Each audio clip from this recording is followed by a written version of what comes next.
Simone, vous êtes à côté d'un très joli bob, un très ancien bob. Expliquez-moi un peu l'histoire de ce bob. Ouais, les bobs.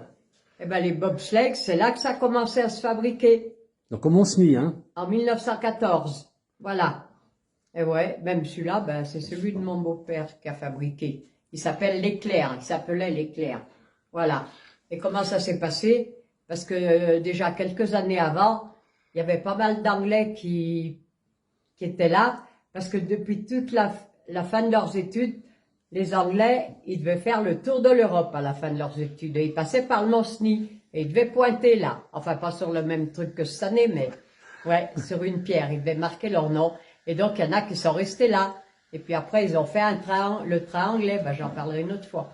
Et alors, du coup, les bobs, ils ont inventé les gens d'ici avec les Anglais. Et alors, voilà, les premières secours de bobsleigh, c'était au-dessus de Lens-le-Bourg, par la route, de Bramant et de Bodane.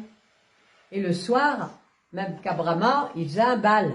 Et au cours du bal, ils élisaient la Reine des Neiges, la plus belle fille du bal. Et alors, les familles de Bramant sont parties habiter l'Amérique du Nord.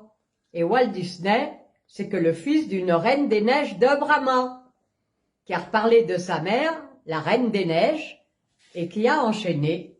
Et voilà comment ça s'est passé. Et Bramant, à côté du Mont-Cenis. C'est ouais, c'est à 10 km, à vol d'oiseau, même pas. Et alors, c'est pourquoi le départ du petit Mont-Cenis. Là, on est sur le grand Mont-Cenis. Il y a 2 cols. Eh ouais. Et alors, pourquoi on appelle ça un bobsleigh? Eh ben voilà, ils ont mis un nom anglais pour faire plaisir aux Anglais qui étaient là avec eux. Ouais. Donc, ça veut dire un peu, ouais. Les Savoyards l'ont inventé. Ouais. Et les Anglais l'ont nommé. Ouais. Et il est magnifique ce bob. Eh ouais, c'est un vrai. Il est très ancien, il fait combien? Il marcherait encore, hein. Il fait 2,50 m de long, il est magnifique. Hein. Ouais. Vous l'avez essayé quand vous étiez jeune? Vous l'avez utilisé celui-ci? Mon mari, ouais. Oui, ouais. Avec des moniteurs de ski, c'est vrai qu'il ouais. Voilà. Ben, écoutez, Simone, merci beaucoup. Ouais.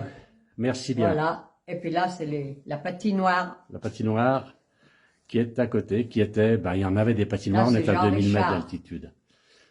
Celui qui a fait la patinoire à Paris. Ah, alors expliquez-nous un petit peu. Ah ben Jean Richard, c'était un de Termignon.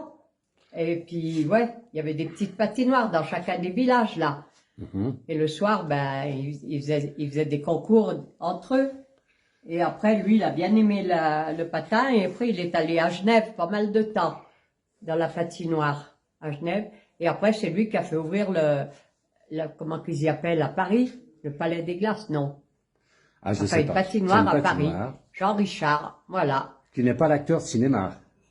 C'est pas le même. Non, c'est pas l'acteur, c'est un autre. Ah bon. C'est un Tramionnat.